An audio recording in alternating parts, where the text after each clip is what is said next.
BBC News with Sue Montgomery. The Israeli military has stressed that there will be no ceasefire in Gaza, but said it will observe localised pauses in fighting to deliver humanitarian aid and evacuate civilians. Israel's Defence Minister Yoav Gallant said they would not interfere with the military's objectives. Earlier, the US State Department spokesperson Vedant Patel said the pause was agreed as part of ongoing US efforts to ease the humanitarian crisis there.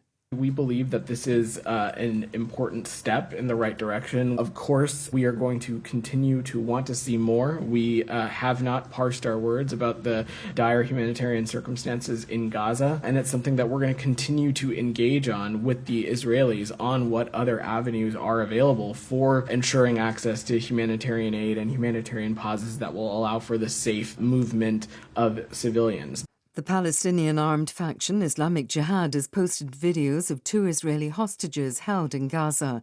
The group said it was prepared to release the 2 for humanitarian and medical reasons, but only if what an Islamic Jihad spokesman called appropriate measures were met.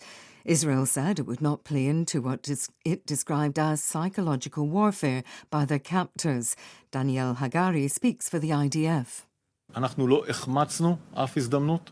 We've not missed a single opportunity, intelligence, operational or otherwise, to return the hostages. Everything else is psychological terror that comes first as a video clip. When we have true intelligence, we will inform the families first and then inform the public. That is how we continue to operate. We have to be resilient and patient because this will take time. The French Foreign Ministry says it's confirmed suspicions that Russian intelligence was involved in a graffiti campaign featuring Jewish Star of David stencils. The ministry condemned Russia's involvement, accusing Moscow of exploiting the crisis in Gaza to create tensions in France and Europe. The father of the Liverpool footballer Luis Diaz has been released by the Colombian rebel group the ELN, nearly 2 weeks after his abduction sparked a big manhunt. Here's Natalie Perks. Police and the military had focused their search on a difficult-to-reach area on the border between Colombia and Venezuela. The ELN had called his kidnap a mistake and had agreed to release him. For a country well versed in kidnappings, this story has been big news, not least because it involves a famous player. The Colombian government had been in the midst of negotiating a roadmap to peace with the ELN. That process may now pause, but the party has already begun, for a town united in its joy at the return of one of its most respected residents. World News from the BBC. The Portuguese president has announced a snap parliamentary election following the resignation of the Prime Minister António Costa amid a corruption investigation. President Marcelo Rebelo de Sousa said the poll would happen on March the 10th. Here's Alison Roberts. In an address to the nation, the President, Marcelo Rebelo de Sousa, said that he would delay formally dismissing the Prime Minister and his socialist government until early December, after the budget for next year has been approved in Parliament.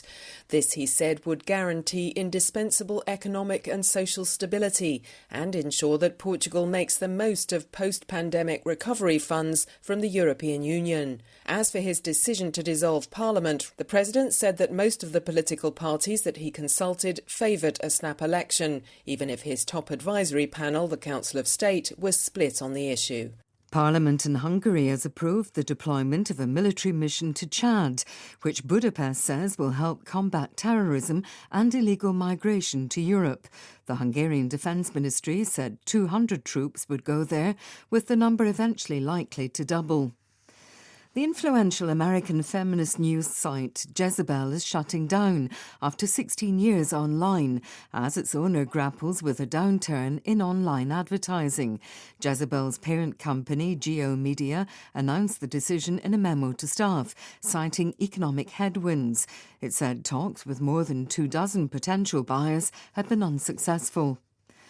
One of Iceland's most popular tourist attractions has been closed for a week over fears a volcanic eruption may be imminent. The Blue Lagoon geothermal spa is in an area hit by more than 1,000 small tremors in the last 24 hours. Dozens of frightened guests are reported to have left the resort after one more powerful earthquake. BBC News.